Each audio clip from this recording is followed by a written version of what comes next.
안녕하세요. 인터넷 쇼핑몰을 운영하고 있는 30대 여자입니다. 우리는 참는 자에게 복이 온다. 인내는 쓰지만 그 열매는 달다. 이런 말처럼 무엇이든 일단 참고 견뎌야 뭐든 된다는 말을 삶의 진리 마냥 잘 알고 살죠. 그게 당연한 것처럼요. 근데 참을 린 3번이면 호구라는 말이 우스갯소리로 유행하는 것처럼 참는 것만이 능사가 아니고 과연 그 인내심이 내가 정말 원해서 이악 물고 참았던 게 아니라 상황에 의해서 남들도 다 그렇게 참고 산다는 착각 때문인지 알게 된다면 그렇게 참으면서 쌓아 올린 공든 탑을 내 손으로 무너뜨려도 후회하지 않고 오히려 통쾌함을 느낄 수 있다는 걸 목표만 보고 살아왔던 30여 년 인생에 처음으로 깨닫게 됐습니다. 저는 어려서부터 뭐든 잘 참는 성격이었어요. 애들은 잘 넘어지고 다치잖아요. 근데 뛰어놀다가 무릎팍이 깨지고 팔꿈치가 까져도 울상 한번 지어본 적 없고 오히려 나중에 엄마가 옷을 갈아입혀 주실 때야 현아야 이거 언제 다친 거야? 라고 물어보시면 그때 내가 다쳤었구나 알 정도로 아픔에도 약간 무심할 정도였어요. 그냥 제 타고난 성격이 그랬습니다. 어느 정도냐면 고등학교 때 학교에서 배가 좀 아팠는데 좀 참고 수업 다 듣고 나서 집에 갔다가 아무래도 안 되겠어서 엄마랑 병원에 갔더니 맹장염이라고 의사 선생님이 황당한 표정으로 어떻게 이걸 참았냐고 하셨던 기억이 나요. 사회인이 되고 나서도 남들은 1년, 3년 주기로 온다는 퇴사에 대한 결심도 이 정도면 참고 다닐 수 있다라는 마음으로 견딜 수 있어서 처음 취업한 회사에서 5년을 버틸 수도 있었네요. 이렇게 잘 참는 성격은 여러모로 제 인생에 있어 득이 되고 목표를 이룰 수 있는 원동력을 줬지만 제 인생에 있어서 양날의 검이 되기도 했어요. 발을 빼야 할 때 그냥 꾹 참게 되거든요. 이야기를 듣고 계신 분들 중에서도 이런 성격이신 분들 계실 거예요. 그냥 나 하나만 참고 넘어가면 다 좋을 일이라서 눈 딱 감고 그냥 이 순간이 지나갈 때까지 참는 분들이요.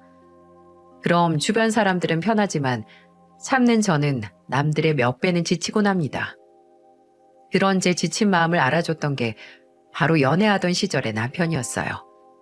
저는 남편을 이모의 소개로 알게 됐는데 이모가 그 당시 회사 건물 청소를 다니셨거든요. 그때가 그 일을 하신 지 거의 2년 정도 됐는데 일을 시작하시고 한동안 한참을 저나 저희 엄마에게 칭찬을 하시던 어떤 남자가 하나 있었어요. 이모가 청소하는 건물 5층에 제3금융권 은행이 있는데 거기 다니는 남자 직원 한 명과 친해지셨는데 너무 친절하고 예의가 바르다고 입이 마르게 칭찬을 하셨죠. 이모는 일하면서 자주 마주쳐서 대화도 해서 그 남자가 저랑 동갑이라는 것과 심지어 가족들이 뭐 하는지까지 알아서 저희 집에 놀러 오실 때면 제게 이런 말을 하셨어요. 지 형이 배우래 배우. 언니도 얼굴 보면 알 거야. 언니 자주 보는 미니시리즈에 조연으로 나왔는데 그래서 그런지 그 직원도 훤칠하니 잘생겼어. 얘 현아야, 너 생각 없니? 그 직원 만나는 사람도 없고 나이도 너랑 동갑이라는데 32. 이모가 연락처 얻어다 줄까?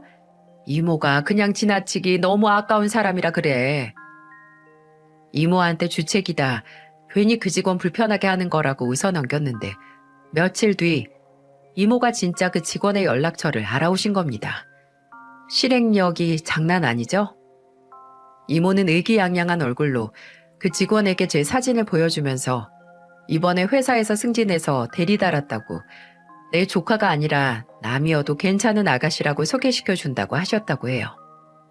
그 얘기를 듣는데 얼굴이 화끈거리면서 이모한테 얼굴을 왜 보여주냐, 이모 진짜 왜 그러냐고 했는데 이모가 잠자코 들어보라고 하면서 그러시는 거예요.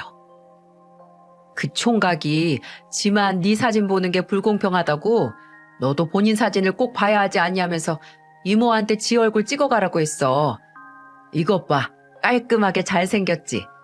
이 총각은 네가 마음에 드는 눈치야. 그러니까 사진이랑 연락처 이모한테 줬지. 한 번만 만나봐. 만난다고 뭐 하늘이 무너지니 땅이 꺼지니. 이모의 말을 믿고 그렇게 이모가 칭찬을 하던 사람을 만났는데 왜 사람은 나와 다른 모습의 사람에게 끌린다고 하잖아요. 이모께서 청소하는 건물에서 부당한 대우를 받았을 때 바로 나서서 대신 화를 내줬다는 얘기를 듣긴 했는데 실제로 만난 그 사람은 정말 불의를 보면 못 참는 성격이었어요. 버스 정류장 근처에서 담배를 피우는 사람이 있으면 바로 다가가서 정류장의 10m 내에서는 금연이라고 가서 말하기도 하고, 또 영화관 같은 곳에서 크게 떠들거나 휴대폰을 하는 사람이 있으면 가서 꼭 한마디 했어요. 저는 내가 직접 피해를 봐도 그냥 참고 넘어가는 편이라서 그 사람의 그런 용기가 대단해 보였고, 또 한편으로 배우고 싶은 적도 많았습니다. 그렇게 연애를 시작했고 2년의 연애 끝에 결혼까지 하게 됐죠. 남편의 친할머니 때부터 내려온 오래된 국밥집을 물려받아 운영 중인 시부모님께서 결혼 전 시댁에 정식으로 인사를 드리러 가기 전에 식당으로 초대를 해주셔서 갔었거든요. 근데 그 맛이 솔직히 결혼식 날에 조연 배우인 아주버님 덕분에 연예인 몇 명이 제 결혼식에 왔던 것보다 더 기억에 남을 정도로 맛있었어요. 얼마나 맛있었냐면 남편한테 당신이랑 결혼하면 이 수육이랑 국밥 평생 공짜로 먹을 수 있는 거야? 라고 물어볼 정도였어요. 남편도 저도 결혼은 우리 둘의 힘으로 하자고 입을 모았기에 예물 예단도 안 하기로 했거든요. 근데 남편은 제 말에 웃으면서 그럼 수육이랑 국밥을 예단으로 해야겠다고 했죠. 결혼하고 거의 1년 반 동안은 크게 문제가 없었습니다. 남편과 잘 지냈고 시고 올리고 석 달 뒤에 임신해서 예쁜 딸도 낳게 됐고요. 저희 시아버지께서 결혼 전 상견례 자리에서 간판 제작과 설치 사무실 하시는 아버지께 30여 년 동안 바꾸지 않던 국밥집 간판 보수도 맡기셨습니다. 원래 전통을 중요시하는 오래된 맛집은 쉽게 간판을 바꾸지 않잖아요. 근데 시아버지께서는 저희 아버지가 제작하고 보수한 간판 제작 결과를 몇 개 보시고 마음에 드셨는지 일을 맡기신 거였죠. 신혼 때 신경이 쓰였던 건 솔직히 딱 하나밖에 없었어요. 바로 형님과 시누이의 텃세 내지 은근한 따돌림이었죠. 조연 배우였던 아주버님과 결혼한 형님은 승무원이었는데 딱 봐도 단아하고 피부도 좋고 여자인 제가 봐도 반할 만큼 외모가 뛰어났어요. 그리고 꾸미는 것도 좋아해서 만날 때마다 저는 형님이 그 전에 입었던 옷이나 들었던 가방을 가져온 걸 본 적이 없는 것 같았어요. 저야 어렸을 때부터 옷은 그냥 깔끔하기만 하면 되고 화장도 눈썹이나 입술만 바르면 거의 풀 메이크업을 한 거나 다름없던 터라 그런 형님과는 처음부터 공통 관심사가 없었는데 형님을 거의 롤모델처럼 모시던 사람이 있었는데 그게 바로 시누이였어요. 시누이는 형님처럼 화장이나 옷같이 꾸미는 데 관심이 많았는데 형님한테 뭐 새로 산 옷이나 가방, 신발이 보이면 바로 알아보고 언니 이거 어디서 샀어요? 얼마예요? 저 한번 입어봐도 돼요? 라고 옆에 붙어서 아양을 부렸거든요. 작게 네일아트 샵을 운영하는 시누이는 종종 손가락이 긴 형님에게 네일아트를 무료로 해주고 그걸 찍어 SNS에 올리는 홍보 사진으로 쓰곤 했거든요. 그럴 때마다 언니는 손톱도 동그랗고 손가락이 길고 예뻐서 사진이 더 잘 나와요. 언니 손 한번 올리면 이거랑 똑같이 해달라고 오는 손님이 는다니까요. 라고 어찌나 비행기를 태우던지. 그러던 시누이는 제 손을 흘끔 보면 이런 손은 사진 찍으면 손가락이 더 짧게 나와요. 근데 둘째 언니 손톱 되게 납작하네요. 이런 손톱은 아무리 다듬어도 모양이 안 나오는데 라는 말만 했죠. 전형적으로 시누이 본인이 존경에 맞이하는 형님을 더 찬양하기 위해 저를 깎아내리는 거였는데 상대가 불쌍하면 그런 노골적인 수도 오히려 불쌍해 보이는 거 아시나요? 시누이가 그렇게 형님에게 붙어서 싸발싸발하면 형님이 질린 옷이나 가방을 주기도 하고 비행 갔다 오면 화장품을 사다 주기도 했거든요. 그렇게 한 번씩 하사를 받으면 시누이는 SNS에 받은 옷이나 화장품을 자랑하는 사진을 찍어 도배를 했는데 그 모습이 좀 안쓰러울 정도로 처절해 보이곤 했어요. 시누이가 저를 깎아내리고 형님을 떠받들어 모시는 게 모두 그런 콩고물을 조금이라도 더 받기 위한 혼신의 노력처럼 보였거든요. 그래서 신우이가 저를 깎아내리거나 노골적으로 따돌리는 걸 느낄 때도 별말 하지 않았어요. 그냥 제 손톱 보고 훈수 두면 뭐라도 발라주고 그런 소리 하던가요? 라고 말하거나 신우이가 형님에게 받은 신발을 자랑하면 우와, 고진감래라고 그렇게 형님 쫓아다닌 결실을 맺었네요. 라고 말 한마디 보태는 정도였죠. 진짜 문제는 따로 있었어요. 제가 이곳에 사연을 보내게 된 제 삶의 태도가 달라지게 된 사건이 말이죠. 제가 딸을 낳고 반년 육아휴직 후에 회사 복직을 앞뒀을 때였어요. 시부모님께서 저를 부르셨어요. 처음에는 오랜만에 너 좋아하는 수육 먹으러 오라고 하셔서 딸 데리고 갔거든요. 근데 거기서 시어머니께서 제 복직 얘기를 꺼내시면서 결혼 전에도 후에도 전혀 생각도 안 하던 말을 하시는 거예요. 현아야, 너 회사 그냥 그만두고 여기서 아예 나한테 일 배우는 게 어떻겠니? 너 재민이한테 복직해도 인사발령 나서 너 원래 일하던 팀에서 일 못한다고 억울하다고 했다며. 그렇게 자리도 뺏겼는데 가서 200 받아가면서 일하느니 여기서 나한테 일 배우면서 가족이랑 일하는 게 낫지 않겠냐 이거지. 여기서 일하면 내가 너 수빈이 보는 것도 생각해서 시간도 잘 조정해주고 좋잖아. 이 사람 말은 이제 우리도 은퇴할 때가 멀지 않았는데 내 어머니한테 받은 이 식당을 남한테 맡기느니 가족한테 물려주는 게 낫지 않겠나 해서 말이다. 근데 너도 알다시피 자식 셋이 전부 지들 할 일이 따로 있다고 하질 않니. 재민이는 너도 알다시피 뭐 승진이 얼마 안 남았네 하면서 지금 그만둘 수 없다고 하고, 재식이야 연기 계속한다고 하니 뭐 지가 TV에 나올 수 있을 때까지는 그 일 하겠지. 희진이도 지각에 연지 얼마 안 되기도 했고 일단 걔는 주방일에 영 소질이 없다.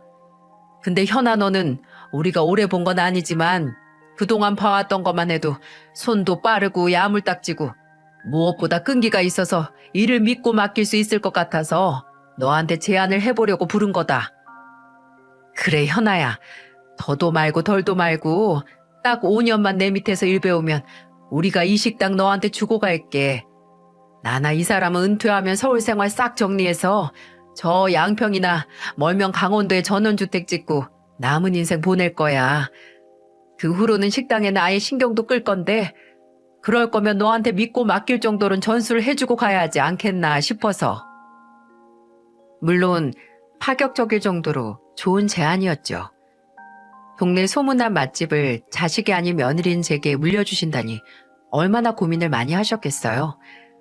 그냥 식당도 아니고 시아버지 어머니께서 하시다가 물려주신 가족 사업이기도 해서 뜻이 깊었지만 솔직히 듣자마자 덥석 그 제안을 받아들일 수 없었던 게 너무 갑작스럽기도 하고, 또 식당에서는 아르바이트도 안 해본 제가 일을 배운다고 해서 5년 뒤에 그 일을 책임지고 할 수 있을까 하는 걱정이 먼저 들더라고요. 그래서 일단 시부모님께는 중대한 사안인 만큼 혼자 시간을 갖고 고민을 해보겠다고 말씀드렸고 3일 동안 생각을 해봤죠. 근데 그때쯤 남편이 사고를 쳤거든요. 저는 정말 결혼 전 불의를 보며 못 참던 남편의 성격이 장점인 줄만 알았는데 이렇게 몇 년 사이에 단점으로 바뀔지 몰랐습니다. 승진을 앞둬서 의욕이 가다하게 넘쳤더라도 용서가 안 되는데 제3금융권은행은 대출을 받기 쉬운 만큼 이자가 세잖아요. 그래서 이자를 갚지 못하는 채무 고객의 수가 많다고 합니다. 남편의 일은 대출 조건 심사와 대출을 해간 고객에게 이자 납입일을 말 그대로 재촉하는 일을 했는데 그중 사무실까지 찾아온 한 고객과 이자 문제로 시비가 붙어서 멱살잡이와 심지어 주먹 다짐까지 붙어서 경찰서까지 다녀왔다고 해요. 멱살은 고객이 먼저 붙들긴 했지만 먼저 손을 든 건 남편이었던 거죠. 남편이 주먹을 들 정도로 화가 난 이유는 100번 이해하지만 그래도 본인 직장에서 고객을 때린 건 도저히 이해할 수가 없었어요. 가정에 있는 사람이 일이 어떻게 될지 알고 성질을 못 참고 폭력을 저지르고 그렇게 무책임한 일을 하나요? 근데 남편의 언제 어디서 폭발할 줄 모르는 성격은 다른 곳에서도 문제를 일으켰습니다. 한 번은 술 약속에 간 남편이 밤 11시에 경찰서에 있다는 연락을 받고 갔죠. 술 마시다가 옆 테이블과 시비가 붙었고 상대방 측 사람들이 입을 모아 하는 소리가 전부 제 남편이 먼저 위협을 가했다는 거였고요. 진짜 암담했습니다. 남편이 직장에서 고객과 시비가 붙었던 건 제가 막 출산을 앞뒀을 때였는데 제가 스트레스를 받아서 하혈까지 했었거든요. 근데도 성질을 못 참아서 몇 달 새에 저 사고를 친 겁니다. 심지어 그 후에 또 술 먹고 어떤 가게에 앞에 있는 간판에 걸려서 넘어졌다고 성질난다고 그거 부숴서 기물파손으로 신고당한 적도 있었어요. 이때는 저도 너무 화가 나서 딸이 태어난 지 막 돌이 지났을 때여도 상관없다고 이혼하자고 했었어요. 왜 결혼 전엔 안 하던 짓을 해? 대체 무슨 생각으로 그렇게 성격 못 죽이고 사람을 패고 다녀? 이제 결혼하고 애까지 낳았으니까 당신이 무슨 짓을 해도 내가 이혼 못할 것 같아? 그거 착각이야. 당신이 고객 팼던 것처럼 나나 애한테 손 안 댈 거라는 보장이 어딨어. 그거 무서워서라도 지금 이혼해야지.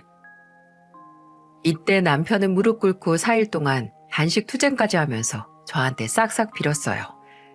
제게 먼저 다시는 안 그러겠다고 각서까지 써서 제 앞에서 읽어 보이고 지장까지 찍었었죠.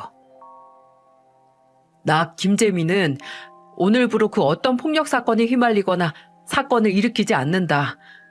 또한 물건이나 사람에게 화풀이하지 않고 이를 어길 경우 아내 주연아와 바로 합의 이혼을 하며 재산을 아내 7, 본인 김재민 3으로 나눠 갖는다.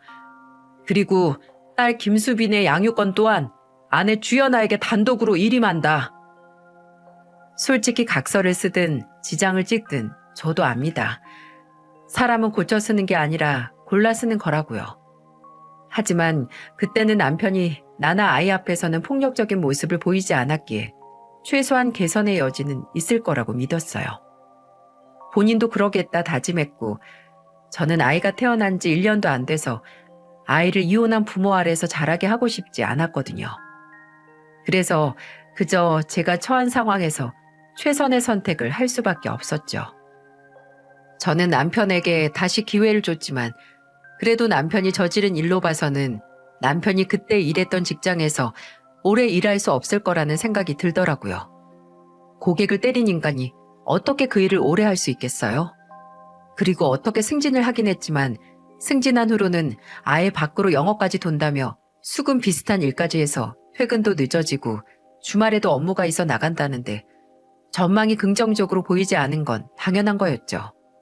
그래서 만약 내가 시부모님 식당에서 일을 배우고 일하면서 5년 뒤 식당을 물려받으면 남편이 일을 그만두거나 잘려도 바로 같이 물려받은 식당에서 같이 일할 수 있겠다는 생각이 들었습니다. 진짜 내 가족이 살 수 있는 방법을 찾은 거죠. 그렇게 저는 시부모님, 정확히는 시어머님 아래서 일을 배우며 5년 뒤 식당을 물려받을 준비를 시작한 거예요. 그때는 그게 최선의 선택이라고 생각했는데 이게 뭔가요? 인생은 멀리서 보면 희극이고 가까이서 보면 비극이라고 했나요? 시부모님의 식당에서 일을 하게 되면서 참 못 볼 걸 많이 봤습니다. 물론 식당 일도 시어머니께서 말씀하신 것보다 훨씬 힘들었어요. 새벽에 일어나서 아침 7시에 식당에 나가서 일단 청소부터 하고 재료 손질하는 거 배우고 돕고 나서 음식 준비하고 11시부터 슬슬 점심 장사 시작해서 홀에서 서빙하고 손님들 상대하고 나면 또 거덜난 재료 손질하고 다시 주방에서 시간 가는 줄 모르고 있다가 저녁 장사 시간 되면 그때부터는 술 찾는 손님이 많아서 그때부터 더 정신이 쏙 빠지게 바빴죠. 분명 시어머니는 가족이고 너도 애 태어난 지 얼마 안 됐으니까 저녁 장사 준비만 하고 5시에 집에 보내주시겠다 했는데 사실 저녁 장사가 피크고 가장 중요하다고 저를 붙잡으셔서 아침 7시에 출근해서 저녁 9시, 10시에 퇴근하는 게 일상이 됐어요. 그래도 그건 참을 수 있었어요. 어차피 배워야 하는 일이고 5년 뒤에는 내 일이 될 일이니까 지금 배워두는 게 남는 거라고 믿었거든요. 그리고 제가 열심히 배워서 금방 일이 늘면 어쩌면 시부모님께서 저를 믿고 5년보다도 더 일찍 가게를 넘겨주실 수 있다는 생각에 바짝 배우자라는 마음으로 정말 열심히 일했습니다. 식당에서 일을 배우기 시작하면 힘든 건 업무적인 일은 하나도 없었어요. 오히려 업무 외적인 사적인 문제들이 절 괴롭게 했습니다. 식당에 나가면서 가장 실망을 하게 된 시댁 식구가 바로 시아버지와 아주버님이었어요. 아주버님은 개인적인 일상뿐만이 아니라 아주버님이 일하는 연예계에 대한 편견까지 제게 만들어줄 정도였죠. 제가 식당에 나가기 전까지는 몰랐는데 그 전부터 시부모님의 식당은 아주버님이 동료 배우들이나 감독을 포함한 스태프들을 데려와 회식하는 장소였더라고요. 그래서 제가 일을 시작한 후로도 종종 아는 선후배 배우들과 감독들을 데려와 한 잔씩 했는데 한 번은 식당에 오기 전부터 전화를 해서 재수 씨, 오늘 진짜 중요한 손님 가니까 제일 넓은 방 좀 비워놔줘요? 라고 하더라고요.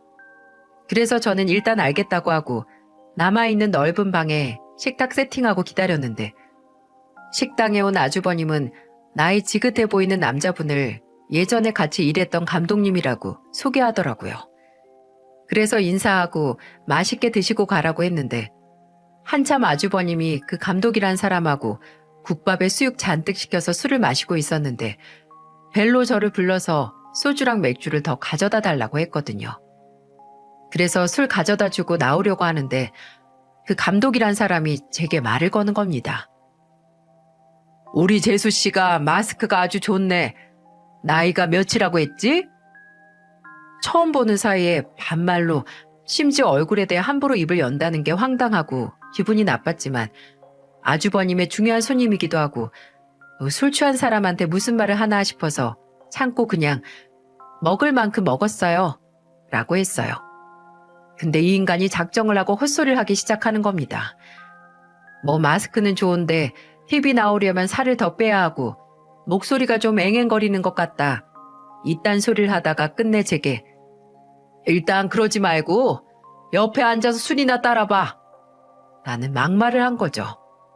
순간 너무 당황해서 무슨 말을 못하고 정색한 채 아주버님 쪽을 딱 쳐다보는데 아주버님은 한술 더 떠서 재수씨, 우리 감독님 눈에 잘 들면 팔자 피는 거예요. 연기할 생각 없어요? 라고 하는데 와, 화가 나서 머리에 피가 몰리는 게 이런 기분이구나 싶더라고요. 그래서 술 따라주고 팔자 필 생각 없는데요? 아무래도 감독님이 장소를 착각한 것 같은데 이 차는 아가씨가 술 따라주는데 가보세요. 라고 말하고 바로 나왔습니다. 그렇게 출세를 위해선 가족이 어떤 모욕을 당하든 상관 안 하던 아주버님. 제가 결혼한 지 2년 만에 바람 피운 거 형님한테 그대로 들켜서 이혼 당했네요. 누구랑 바람 난지 정확히 모르지만 아마 그 징그러운 감독이랑 여자 나오는 술집 갔다가 눈 맞은 거 아닐까요? 이혼하면서 얼마 없던 재산도 위자료로 탈탈 털리고 엎친 데 덮친 격으로 일도 뚝 끊겨서 의도치 않게 백수가 되기까지 했고요. 시아버지는 일 없으면 나와서 식당 주차 요원을 하든 서빙을 해서 용돈이라도 벌라고 했지만 뭐 배우 자존심 운운하면서 절대 안 된다고 하더군요. 그러더니 시어머니에게 몰래 돈을 타가는 것 같았는데 40 넘어서 일하는 어머니에게 돈 타가서 쓰는 건 배우의 자존심이 허락하는 건가 봐요. 저는 늘 그렇게 잘 되는 식당을 운영해도 적자 운운하는 시어머니가 이해가 안 갔는데 그때 어쩌면 이렇게 언제 어떻게 백수가 될지 모르는 아주버님에게 퍼주는 돈 때문에 매출에 구멍이 나는 건 아닌가 싶더라고요. 그리고 시아버지는 아주버님의 바람기가 유전이었나 봅니다. 제가 일을 시작한 지 얼마 안 됐을 때 일이었어요. 한 2달 정도? 저는 시어머니와 일하면서 시어머니가 엄청난 기분파라는 걸 알게 됐는데 그날도 시어머니의 기분이 저기압이라서 시어머니를 피해서 주방 구석에서 제 할 일만 하고 있었는데 점심 장사 시작하기 전에 홀에서 시어머니의 고함 소리가 들리기 시작했어요. 어이구, 내가 시장 가야 된다고 그렇게 전화를 해도 이제 오냐? 그래, 밤새 술 퍼마시고 놀았으니 피곤도 하겠지. 당신 어제 새벽까지 콜라떼 깠었다며? 뭔 소리야? 새벽까지 장례식장 갔다 온 사람한테. 내가 말했잖아. 정 사장 어머니가. 헛소리 하지 마. 내가 다 들었어.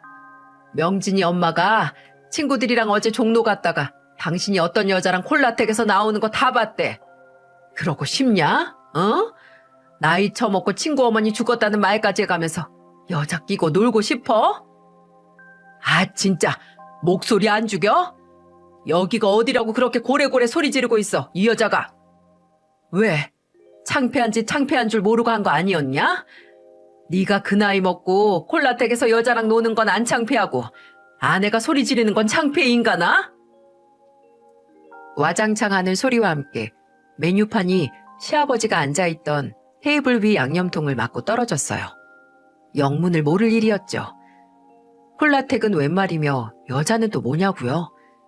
시아버지는 성질을 내는 시어머니를 피해 식당에서 나가셨지만 차마 시어머니께 자초지종을 물어볼 용기가 안 나서 그날 밤 남편에게 제가 본 광경에 대해 말했어요. 그랬더니 남편이 좀 주저하더니 그러더라고요. 원래 아버지가 옛날부터 좀 그러셨다고. 몇 번 다른 아줌마를 만나 불륜을 해서 어머니께서 예전에 흥신소에 의뢰까지 해서 아버지 바람 현장을 잡은 적도 있다며 그나마 정신 차리고 안 그러시더니 왜 또 그런 데 가시는지 이해를 못하겠다며 골치 아파했습니다.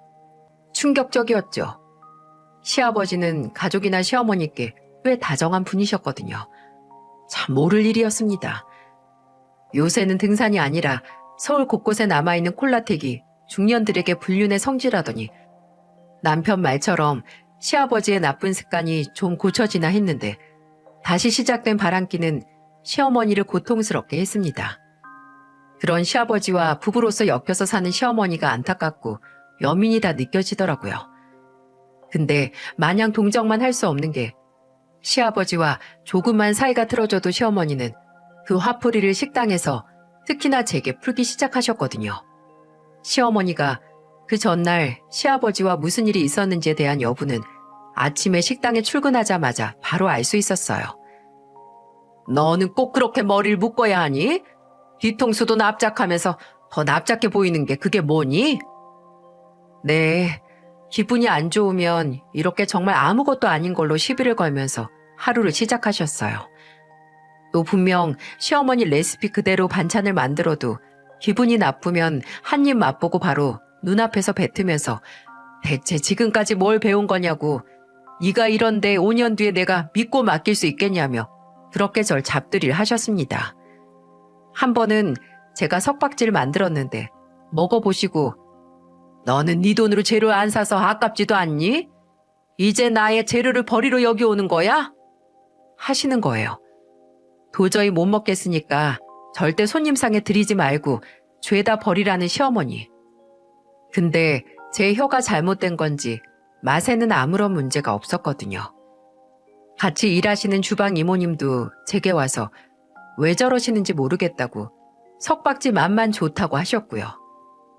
도저히 이 아까운 음식을 버릴 수 없어서 시어머니께서 홀에 나가서 전화를 받으실 때 석박지를 따로 통에 담고 점심때 제가 만든 석박지를 테이블에 내갔어요. 점심 장사 끝나고 나서 시어머니가 제게 네가 만든 석박지 손님한테 줬으면 장사 망칠 뻔했다. 저녁 장사 시작하기 전에 다시 제대로 만들어. 라고 하시더라고요. 그래서 태연한 얼굴로 말했죠. 다시 만들 필요 없어요. 아까 나간 석박지 제가 만든 석박지거든요. 어머님께서 죄다 버리라고 했던 거. 근데 손님들은 맛있게 잘 드시고 리필 해달라는 분들도 많았네요. 어머님이 저한테 재료 버리려고 출근하냐고 하셔서 걱정했는데 오늘은 재료 낭비 안 해서 다행이에요. 그렇죠? 그날 시어머니는 왠지 몸이 안 좋다며 그래서 맛이 안 느껴지는 것 같다며 평소보다 일찍 퇴근하셨어요. 참 기분이 태도가 되면 안 되는데 저희 시어머니가 딱 기분이 태도가 되고 심지어 만만한 사람에게 그 기분을 푸는 예시 중 가장 나쁜 예시였죠. 그래도 버틸 수 있는 건 언젠가는 제가 인정받아 그 식당을 물려받을 수 있다는 믿음 때문이었는데 그 목표가 흔들리기 시작했던 건 제가 식당에서 일을 시작하고 8개월 정도 지났을 때였어요. 신우이는 아주버님이 이혼한 후에 형님과 연락이 끊겨서 심심한지 식당에 자주 오곤 했거든요. 그날도 근처 갔다가 본인 샵 가기 전에 밥 먹으려고 들렸다고 왔었어요. 근데 제가 한참 음식 창고에서 재료 재고 확인하고 냉장고 정리를 하다가 나왔는데 주방 바로 맞은편에 있는 방에서 시어머니와 시누이의 목소리가 들리는 게 아니겠어요? 다른 때였다면 그냥 지나갔겠지만 그 대화 주제가 저라면 얘기가 달랐죠. 전이 오래 버티네? 이제 좀 있으면 1년이지? 이러다가 진짜 이 가게 지 거라고 달라고 하면 어떡해? 젊은 게 사서 걱정하고 있네. 어차피 조건 내건 게 5년인데 아직 멀었지. 그 전에 지가 힘들다고 나가 떨어질 수도 있고 아니면 뭐든 꼬투리 잡아서 내보내면 될 거. 그때까지만 잘 써먹으면 돼. 그 후에는 너나 네 오빠나 사람 써서 굴리면 되는 거고. 와, 순간 어질하더라고요. 저와 했던 약속을 깡그리 무시하고 이용할 대로 이용하겠다는 말을 한 채 부끄러움 없이 하는 시어머니의 목소리를 들었을 때 분노하다 못해 오히려 차분해지는 느낌을 받았습니다. 저는 들고 있던 음식 재료를 놓고 바로 두 사람이 있는 방에 들어갔어요. 노크도 없이 문을 열고 나타난 저를 보고 시누이는 놀라 숟가락을 떨어뜨리고 시어머니는 뒤돌아 저를 보고 아이고 하며 몸을 들썩거렸어요. 지금 한 말 진짜예요? 어머님, 나머지 자식들한테 주기 전에 가게 유지하려고 저 이용하시는 거예요? 참나, 너는 어째 발소리 하나 안 내고 오니? 어머님, 얼른 말씀해 주세요. 만약 제가 들은 말이 진짜면 저 여기서 일 그만두고 갈 테니까 똑똑히 말씀해 달라고요. 아무리 제가 며느리라고 해도 어떻게 이렇게 사람을 깜쪽같이 속이고 이용하세요? 아니, 언니, 듣기 좀 거북하네요. 우리 엄마가 뭘 언니를 이용을 해요? 엄연히 월급 주고 정식으로 고용한 건데. 어차피 엄마 식당인데 나중에 누구한테 주든 마음이 변하든 그건 엄마 마음이고요. 아가씨는 모르면 조용히 해요. 내가 아가씨라고 존댓말 꼬박꼬박 쓰니까 제대로 머리가 안 돌아가나 본데 나 엄연히 아가씨보다 나이 많고 아가씨 오빠랑 같이 사는 사람이에요. 그러니까 건방 좀 떨지 말고 상황 파악해서 말해요. 나 엄연히 어머니께 5년 뒤 식당에서 배우면서 일하면 물려받을 거라는 조건으로 지금 여기서 다니던 회사랑 같은 월급에 일하는 시간은 많고 더 힘든 일을 내 가게라는 생각으로 열심히 하는 거라고요. 알아들어요? 제가 참지 않고 한 소리 하니까 시누이는 놀랐는지 입을 꾹 다물고 아무 말도 하지 못했어요. 그러니까 시어머니는 제게 그냥 한 소리라고 희진이 얘가 모르는 소리 한 거라고 하는데 그게 그 상황에서 믿음이 가겠냐고요. 그러던 와중 식당에 도착한 시아버지께서 밖에까지 큰 소리가 난다고 오셨죠. 제 안색을 살피시더니 대체 무슨 일이냐고 물으셨는데 저는 자초지종을 설명했고 확신이 없다면 여기서 이렇게 고생해 가면서 일 안 할 거라고 했어요. 그랬더니 시아버지는 펄쩍 뛰시며 누가 그런 소리를 하냐고 걱정 말라고 이 식당은 엄연히 내 거고 나는 너한테 물려줄 거라고 하셨죠. 근데 거기서 시어머니가 뾰족한 말투로 이 식당이 왜 당신 거냐고 우리 거지. 누구한테 물려줄 권리는 나한테 있다고 펄펄 뛰시는데 아니 아무튼 저한테 주신다면서요. 그래서 시아버지께서 모르는 소리 하지 말라고 명의는 엄연히 내 이름이고 당신도 처음부터 현아한테 주기로 약속하고 지금 같이 일하는 거면서 괜히 말 바꿀 생각하지 말라고 못을 박으셨습니다. 그리고 그 후로는 제 월급을 200에서 250으로 올려주셨고 제게 나만 믿으라고 하시며 걱정 말고 그냥 열심히 일만 배우라고 하셨어요. 솔직히 너무 찝찝하긴 했지만 시아버지께서 그렇게까지 하시니 일단 믿고 더 참아보기로 했어요. 그러다가 저는 하늘이 무너지는 연락을 받았습니다. 일을 시작하고 1년 가까이 되던 날이었어요. 친정 어머니께 전화가 왔는데 아직도 그때 어머니의 목소리가 잊혀지질 않습니다. 현아야, 네 아빠 어떻게 아니? 네 아빠가 감전당해서 병원에 실려갔단다. 어떡하니? 어떻게 해? 그건 5층 높이에서 간판 설치 작업을 하시던 아버지가 고압 전류에 감전됐다는 소식이었어요. 아버지는 제가 병원에 도착하기도 전에 이미 숨을 거두셨고 저는 아버지께 그 어떤 작별 인사도 하지 못하고 그렇게 아버지를 떠나보내야 했어요. 아버지를 다시 만나지 못한다는 생각에 막막하고 아버지가 돌아가셨다는 사실 자체가 아직 현실이 아닌 것 같아서 정신이 몽롱한데 그 몽롱한 정신을 깨우는 일이 일어났네요. 발인 전에 오빠가 제게 와서 그러더라고요. 오빠 친구들이 장례식장에 자리를 잡고 앉아있는데 뒤쪽에서 어떤 사람들이 이런 대화를 했다고 해요. 이거 그럼 산재인 거지? 그럼 사망보험금 꽤 나오지 않나? 그러게, 이렇게 위험한 일 하던 양반이 사망이나 사고보험 안 들었을 리가 없고 생각이 있었으면 몇 개 두둑이 들었을 텐데 예, 잘 됐다. 안 그래도 네 오빠 요새 돈 없다고 난리였잖니. 도저히 사고로 한 가정의 가장이 아버지가 돌아가신 장례식장에서 하기엔 몰상식한 대화 내용이라 얼굴을 확인하고 오빠에게 알려줬는데 친구들이 설명해준 사람들이 제 시어머니와 시누이였던 겁니다. 그날 시아버지는 다른 일 때문에 못 오시고 시어머니와 시누이만 와서 밥을 먹고 갔거든요. 근데 이건 또 나중에 확인해서 알게 된 건데 두 사람이 와서 부조금 2만 원 내고 갔습니다. 오셔서 명복을 빌고 가주신 것만으로도 감사해서 2만 원 낸 것도 그냥 그러려니 했는데 명복은커녕 와서 사람들 다 듣는 곳에서 보험금이니 뭐니 헛소리하고 갈 때 제게 냉장고에 술들 남으면 꼭 챙겨오라는 소리 하고 간 거예요.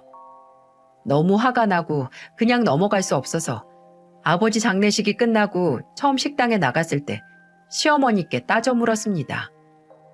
시어머니는 처음에는 나 아니라고 잡아떼다가 어머님이 아가씨랑 그 소리 하는 거 본 사람만 5명이다 라고 하니까 그제야 기어들어가는 말소리로 말실수했다고 하시더군요. 저는 거기서 보험금이 나오든 말든 그건 저도 손 안 대는 저희 어머니 거라고. 그러니까 남편이 돈이 없어서 우는 소리를 하든 그 돈이 남편에게 갈 일은 추워도 없을 거라고 말했어요. 그랬더니 아휴 알겠다고 알겠어 내가 실언했다니까 아유 뭐 무서워서 말을 못하겠네 라고 하면서 자리를 뜨더라고요. 생각 같았으면 식당 일도 당장 때려치우고 시어머니 얼굴도 안 보고 살고 싶었는데 사람이 본전 생각이 나니까 쉽게 식당 일도 그만 못 두겠더라고요. 그동안 고생하면서 일한 것도 있고 또 몇 년만 참으면 내 가게가 생긴다는 것도 무시할 수 없어서 꾹 참고 버텼어요. 근데 참으면 복이 오는 게 아니라 배신을 당하는 건가 봅니다. 아버지가 돌아가시고 1년이 지나고 저도 기머거리 벙어리로 1년 버티니 일이 터졌어요. 저는 이미 한 달 전부터 시어머니께 저희 아버지 첫 기일에 친정에 간다고 했었어요. 첫 기일이기도 하고 일찍 가서 어머니를 도와서 아버지 제사 지내고 싶다고요. 시어머니도 알겠다고 하셔서 그날은 오전에 점심 장사 전 재료 손질만 하고 바로 친정으로 가기로 했어요. 근데 당일에 출근했는데 주방 한 구석에 절인 배추가 산더미처럼 쌓여있는 거예요. 식당 이모님께 물어보니 그날 김장을 하기로 했다는 겁니다. 아니, 그날은 저도 점심 전에 퇴근하는데 이 많은 걸 언제 다 하시려고 하시나 싶더라고요. 한 달 전부터 말했고 그 중간중간 어머님 저 14일에 친정 가는 거 안 잊으셨죠? 라고 상기시켜드리면 성가시다는 목소리로 아유 몇 번을 말하니? 라고 하셨거든요. 제가 그날 일찍 퇴근한다는 걸 잊으신 건 아닐 겁니다. 그래서 시어머니께서 따로 생각이 있으신가 보다 했는데 제가 재료 손질하고 정리를 어느 정도 마치고 앞치마를 벗으려고 하는데 시어머니가 오시더니 제게 배추를 식당 뒤로 옮기라고 하시더라고요. 그때 나갈 채비를 하려고 했지만 저 많은 거 나 없이 어떻게 옮기나 하는 생각에 다 옮겼어요. 그리고 드디어 앞치마를 벗는데 갑자기 시어머니가 제게 그러시는 거예요. 그거 왜 벗니? 저 이제 가야죠 어머님. 오늘 저희 친정아버지 기일이잖아요. 너 정말 갈 거였니? 너는 저 산더미 같은 배추를 보고도 집에 가고 싶어? 이건 또 무슨 소리인지 힘이 탁 빠지더라고요. 분명 알겠다고 알고 있다고 하시더니 이제 와서 진짜 가냐는 건 대체 무슨 심보인가요? 그래서 일단 앞치마를 벗어 접어두고 말했죠. 제가 분명히 첫 기일이니까 일찍 가서 저희 어머니 도와드리고 싶다고 말씀드렸잖아요. 어머님도 알겠다고 그러라고 하셨고요. 그럼 저 많은 걸 나 혼자 하라고? 너도 참 애가 인정머리가 없어서 정이 다 떨어지려고 한다. 네가 이렇게 무책임한데 내가 어떻게 식당을 맡기니? 그러게 대체 왜 제가 한 달 전부터 미리 말씀드렸는데도 이날 딱 김장을 하신다고 하시는 건데요. 어머님, 저한테 미리 말씀도 안 해주셨으면서 제가 무책임하다고요? 말씀 안 해주시다가 당일에 통보하는 어머님이 아니고요? 야, 시끄러운 소리 하지 말고 앞치마 도로 입어. 죽은 사람 어디 안 가. 너 여기 있는 김치 다 담그고 수육까지 삶고 가도 네 아버지 거기 그대로 있을 테니까 좋은 말 할 때 나가서 고춧가루 들여다 놔라. 어머님, 저희 아버지 첫 기일에 여기서 김치 담글 생각 없어요. 그러니까 어머님 혼자 하시든지 아가씨나 아무 할 일 없는 어머님 아들들 불러 하시든지 마음대로 하세요. 저는 꼭 갈 테니까. 그렇게 말하고 돌아서려고 하는데 묵직하고 통증이 축축한 촉감과 함께 제 얼굴을 후려쳤습니다. 뭔지 예상이 가시나요? 맞아요. 시어머니가 성질을 못 참고 김장용 배추를 뜯어 제 얼굴에 냅다 던진 거예요. 소금에 절여질 대로 절여진 배추는 제 얼굴을 맞고 바닥에 뚝 떨어졌고 시어머니는 충격에 빠진 제게 소리를 질러댔습니다. 너 그렇게 계속 시건방지게 나오면 내가 이 식당 너한테 물려줄 것 같아? 잔말 말고 여기서 계속 일하고 싶으면 내가 하라고 하는 대로 해. 꼴의 주제도 모르고 말이야. 그때 알았습니다. 아, 저 사람은 아마 천년이 지나도 이 식당을 제게 물려주지 않겠구나 하고요. 이건 그토록 소중한 식당을 물려줄 사람에게 할 짓이 아니라 언제든 버릴 수 있고 대체 가능한 노예만도 못한 사람에게 하는 짓이라고요. 그런 생각이 든 저는 주저없이 바닥에 떨어진 배추를 들어 있는 힘껏 시어머니에게 도로 던졌어요.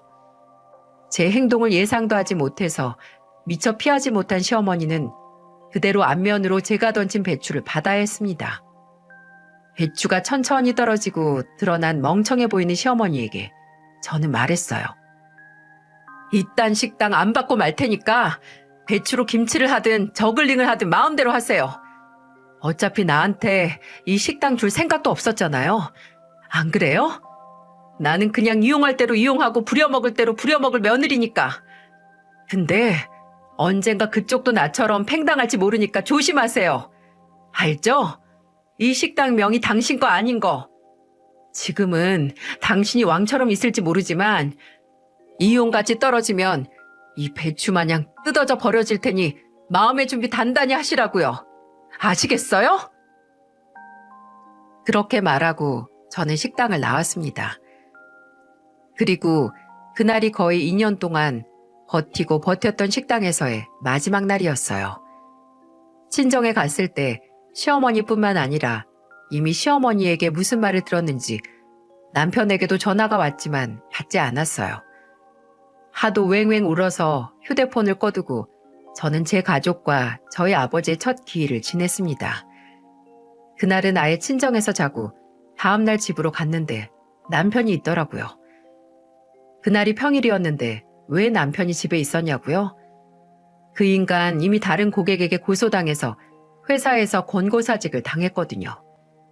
그렇게 각서까지 쓰더니 집어릇해 못 주고 또 고객한테 이자 받아내서 실적 올린다고 과잉 대응하다가 결국 폭력까지 써서 그 꼴이 난 겁니다. 그래서 남편이 권고사직 당한 후에는 저도 식당 일에 더 매달렸던 건데 아무 소용 없게 됐네요. 저는 집에 도착하자마자 저를 보고 너 엄마한테 배추 던졌어? 라고 소리 지른 남편에게 말했어요. 던졌어. 그리고 우리 이혼하자. 뭐? 갑자기 무슨 소리야? 너 괜히 우리 엄마한테 잘못하고 사과는 하기 싫으니까 이혼하자고 하는 거야?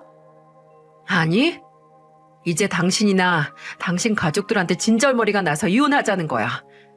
니들 도저히 더는 엮어서 살 수가 없으니까 헤어지자고.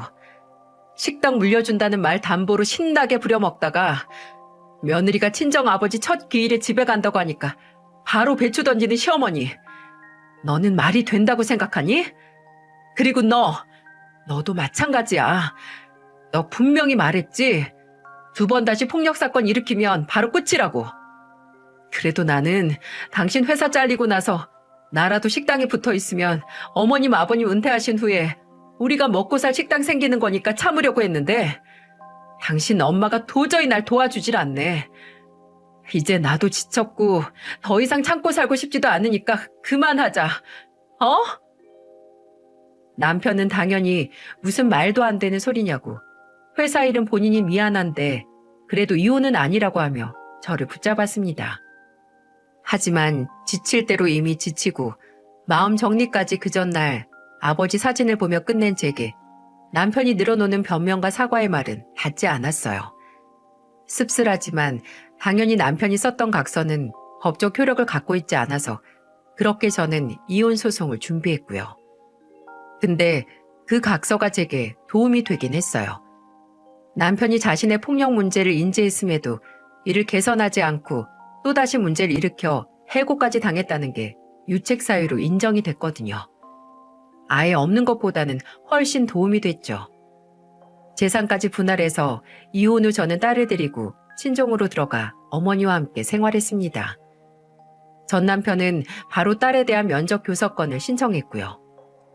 전 남편을 만나러 간 딸을 데리러 갈 때 보기 싫어도 종종 마주칠 때가 있었는데 그때마다 지가 안 보고 싶냐고 이제는 지가 아버지 식당에서 일하면서 물려받을 준비를 할 테니까 다시 합치자고 우리 수빈이를 생각하라고 하더라고요. 택도 없는 소리죠. 애초에 그 인간이 백수라서 이혼을 택한 게 아니라 폭력적이고 지가 뱉은 말 지키지도 않는 무책임한 인간이라서 이혼한 거니까요. 저는 꿈도 꾸지 마. 네가 보고 싶냐고? 너는 니네 집 국밥보다도 내 안중에 없어. 너보다 수육 생각이 더 나더라? 라고 했습니다. 그래도 딸은 주기적으로 지 아빠를 만나러 가야 했는데 그 덕에 새로운 소식을 듣게 됐어요. 하루는 전 남편을 만나고 온 딸이 할머니와 할아버지가 따로 산다는 말을 하는 거예요. 제가 무슨 소리냐고 했더니 엄마랑 아빠처럼 따로 산다고 라고 하더군요. 이혼했다는 거죠.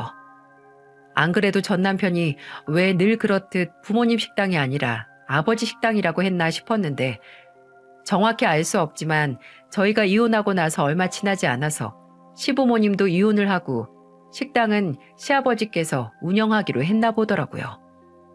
참, 제가 마지막에 시어머니에게 했던 말이 뭔가 현실이 된 것 같아서 기분이 좀 묘했네요. 지금 저는 어머니와 함께 살면서 친한 친구의 도움으로 인터넷 쇼핑몰을 운영하고 있는데 시작 단계라서 아직 정신이 없긴 하지만 그래도 매출도 잘 나오고 있고 또 의외로 제 적성에 잘 맞더라고요. 아직 가야 할 길이 한참이지만 꾸준히 버티고 키워나가려고 합니다. 이혼으로 인해 저는 참고 버텨야 할 일과 버틸 가치가 없는 일을 구분할 수 있게 된 것 같아요. 참고 버텨야 할 일은 어쨌든 내가 투자를 하는 만큼의 보람과 내가 이 일을 해야 하는 확신이 느껴지는 반면 그럴 가치가 없는 일은 버티면서도 계속해서 이 길이 맞나 하루에도 12번씩 고민을 하게 되죠. 저는 결혼 생활 동안 하루에 12번씩 제 머릿속을 맴도는 의문들을 그저 제가 약해서 인내심이 없어서라고 생각했어요. 그래서 더 버텨야 한다고요.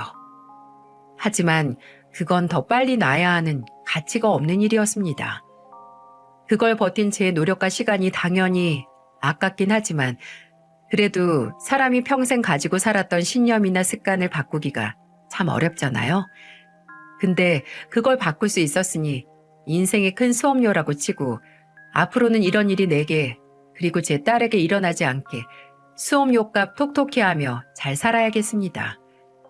만약 제 이야기를 들어주신 여러분 중에 늘 더 참고 버티는 성격이신 분들이 계시다면 살면서 한 번쯤은 눈앞에 공든 탑을 무너뜨릴 가치가 있다는 말씀을 해드리고 싶네요. 그 탑이 무너지고 나면 정말 공들인 탑은 그리 쉽게 무너지지 않고 애초에 쌓을 가치가 없던 부실공사로 지어진 탑이기 때문에 무너졌다는 걸 깨달을 수 있으실 테니까요. 긴 이야기 들어주셔서 감사합니다. 부디 여러분 앞에는 쉽게 무너지지 않는 진정한 공든 탑만이 우뚝 자리 잡길 바랍니다.